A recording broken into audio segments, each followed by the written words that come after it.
하나님의 말씀 이 아침에도 봅니다. 잠언 제9장 오늘은 13절부터 18절에 있는 말씀까지 말씀을 교독합니다.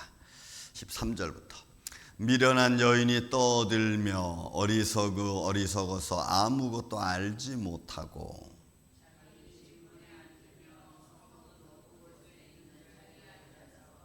자기 길을 바로 가는 행인들을 불러 이르되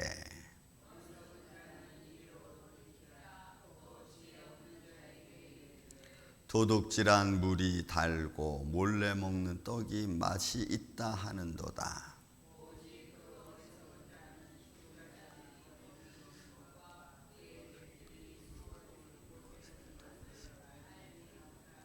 아멘.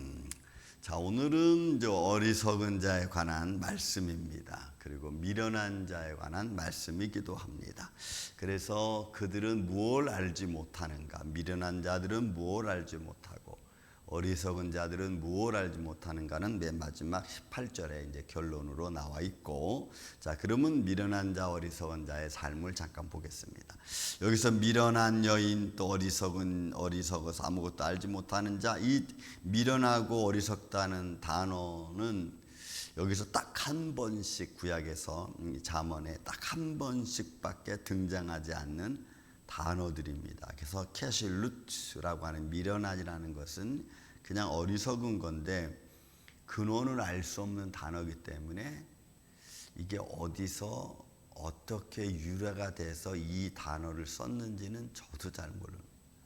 그러니까 그냥 여기서는 미련한 여인이라는 것은 그냥 어리석음과 같다는 얘기인데 그게 어떤 미련함을 가지고 있는 여인을 말하는 건지는 알 수 없어요. 그러나 결론적으로 말씀을 보면은 그의 미래를 알지 못하고 그냥 자기 고집대로 가는 자 아닐까 싶습니다. 그리고 참 의보다는 진실보다는 자기의 욕망에 따라서 살아온 그런 인생을 두고 하는 말이 아닌가 싶은 의미를 갖습니다. 여기 뒤에 어리석다는 말도 마찬가지입니다. 이거 페이, 보통 어리석다는 말에 우리가 패티라는 단어를 앞에서 썼잖아요. 그런데 여기서도 이 단어가 패티의 유트라고 하는 이 단어도 역시 마찬가지예요. 그냥 이 사람 단순 무지한 건데 이것도 딱 한 번 나왔어. 그러니까 우리가 그냥 어떨 때 이런 말 쓰죠. 저 사람 무지해. 저 사람 그렇게 단순해. 이런 말 쓰잖아요.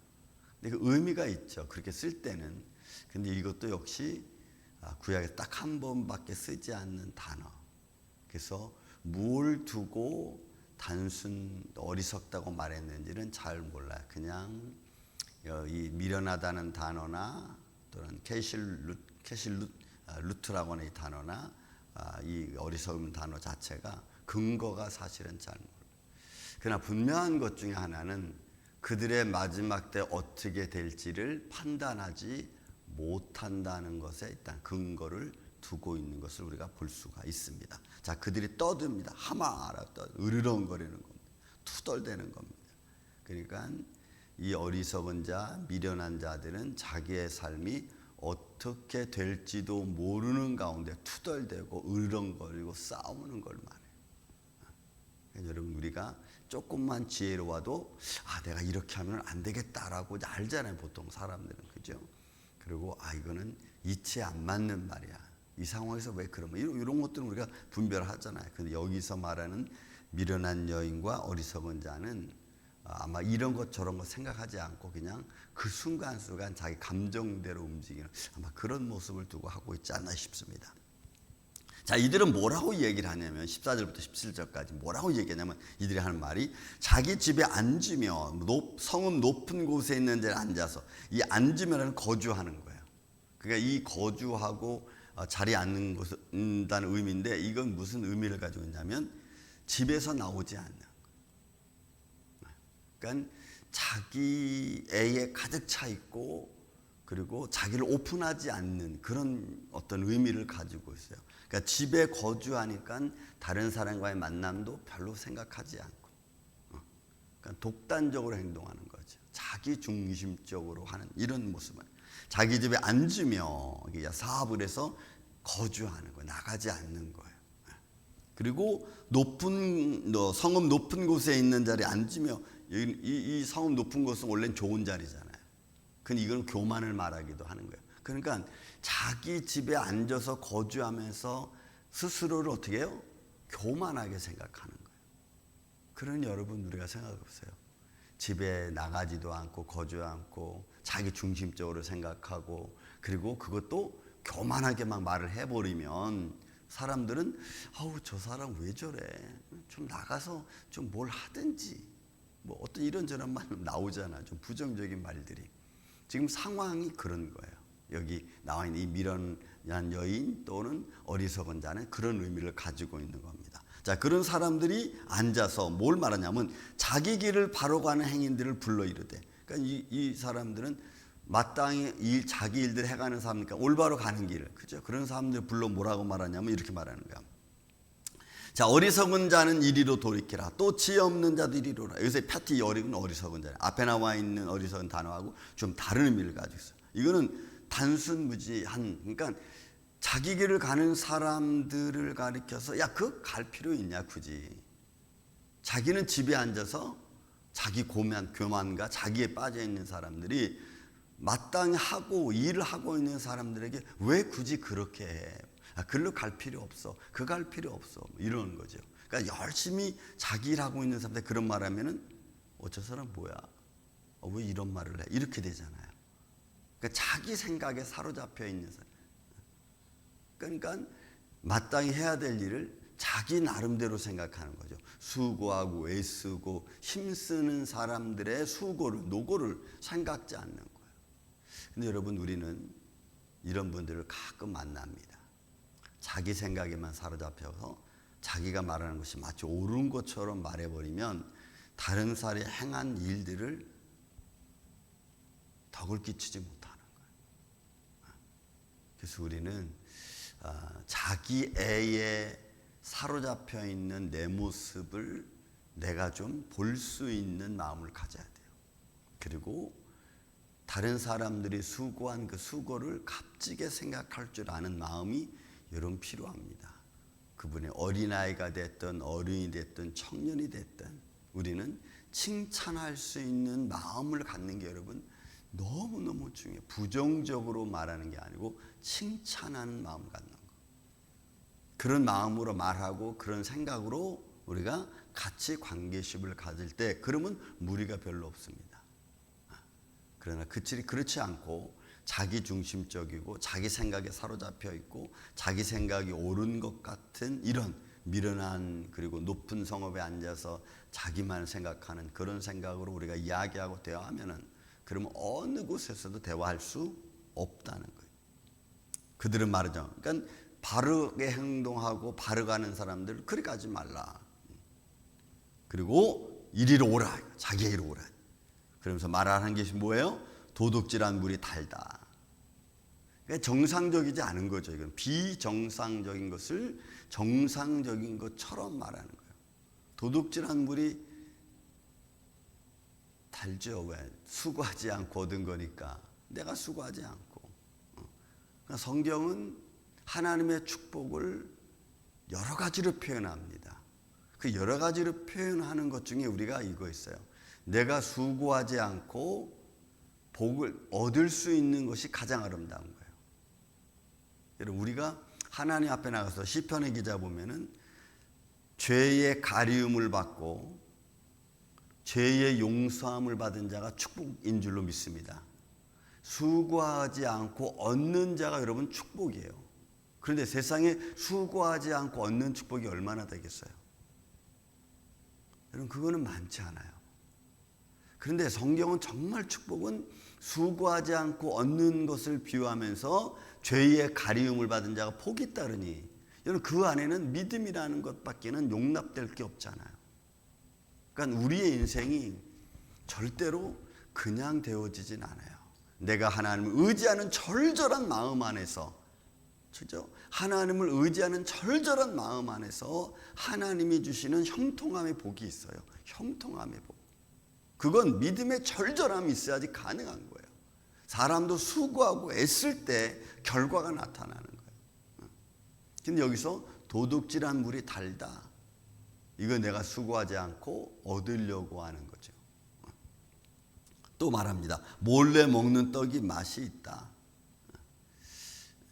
그러니까 세상에 이 기본적인 룰이 있는데 그런 것들을 우리가 지키지 않고 사기치는 거죠, 여러분. 사기.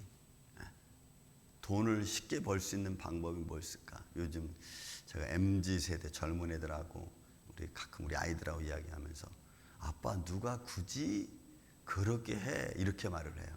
그래서 이게 무슨 말이냐 했더니 굳이 쉽게 할 수 있는 일을 왜 굳이 어렵게 하려고 그러냐는 거예요. 틀린 말은 아니에요. 그런데 세상 일을 보면은 쉽게 할 수 있는 일이 뭐가 있습니까? 그게 내가 그래요. 야, 쉽게 할 수 있는 일은 없다. 다 그걸 하려면 정신을 쓰고 신경을 쓰고 내가 거기에 집중해야지 쉽게 될 수 있는 일이 어딨니? 그냥 걔들이 말하는 쉽게 한다는 이야기는 육체 노동하지 않고 그냥 생각 조금 해가지고 뭐 스탁 같은 거 하면은 뭐 좀 잘 어떻게 운이 좋으면 막 그렇게 올라가잖아요. 요즘에는 그런 일에 사람이 조금만 신경 써도 돈을 벌 수 있는 쪽으로 애들이 다 몰두해져 있지 힘쓰고 애쓰고 뭐 노력하고 땀을 이런 건 안 하려다는 거예요. 근데 여러분 세상 일은 어떤 것이든지 신경 쓰고 또 땀 흘리고 내가 집중하지 않으면 안 되는 일이 안 되는 그 집중하지 않으면 여러분 되는 일이 어디 있어요? 다 안 되잖아요. 그런데 어리석은 자는 그럴 필요 없다. 쉽게 돈을 벌자. 여러분 사기치고 그죠? 남의 거 속이고 그리고 또 자기 교만에 사로잡히고 옳은 것은 싫다고 말하고 제가 이런 요즘에 차 문제 때문에 조금 신경을 많이 쓰고 있는데 참 사람들은 그래요. 자기 잘못을 이렇게 지적을 하고 이렇게 이야기를 하면은 그런 거는 신경 쓰지 말고 이렇게 얘기해. 그리고 자기 의견을 얘기해.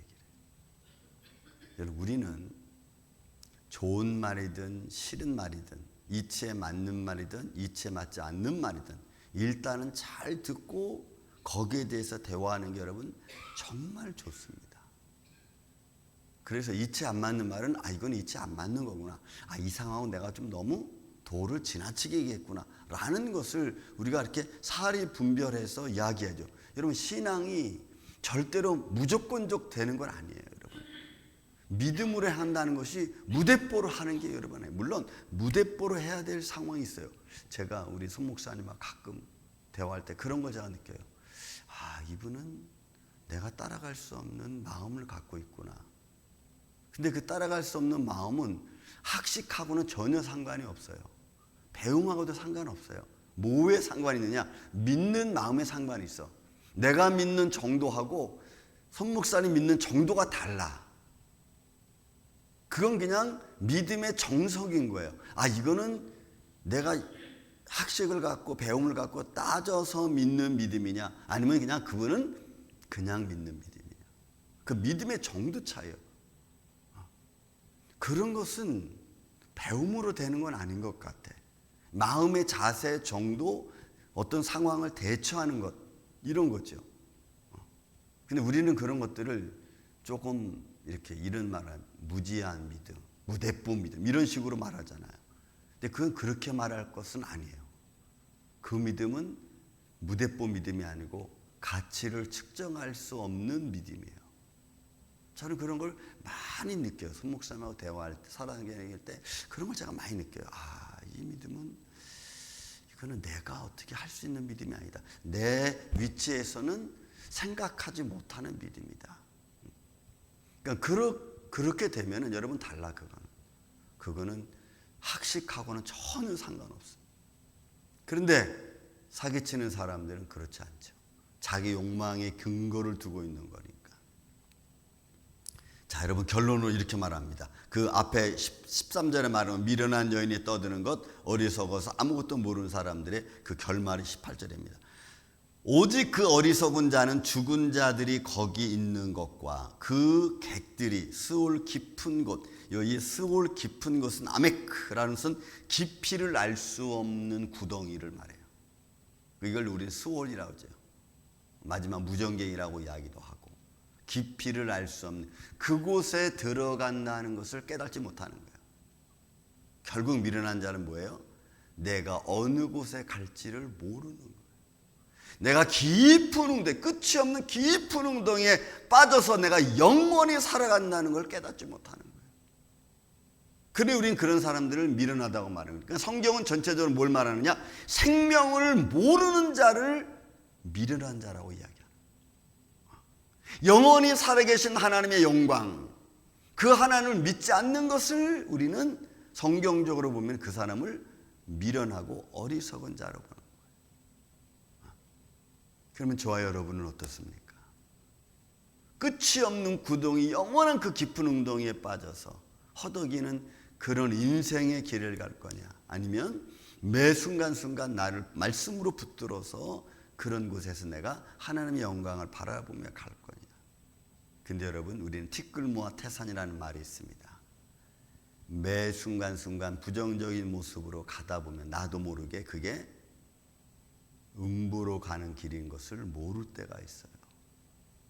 작은 죄가 계속 쌓여지면 어느새 나도 모르게 큰 죄악 가운데 빠져 있다는 사실을 나중에 알 수 있어요. 그리고 우리는 말합니다. 나는 별로 죄진 게 없는데, 나는 별로 실수한 게 없는데. 아니요. 작은 것들이 모아지면 나도 모르게 그 상황에 놓여지게 돼. 그래서 오늘도 여러분 이제 주말 아침을 맞이합니다. 오늘 하루도 하나님, 혹시 내가 작은 것들 속에 있다가 큰 죄악 가운데 빠져있는 내 상황을 내가 모른다면 하나님, 오늘 내가 다시 일어나서 하나님의 영광을 바라보고 신실한 믿음을 갖고 우리가 주님을 찬양할 수 있는 그런 믿음의 위치로 나를 올려주세요 라고 간구하며 나아가는 복된 하루 되시기를 주의 이름으로 축원을 드립니다. 사랑과 은혜가 많으신 아버지 하나님, 감사합니다.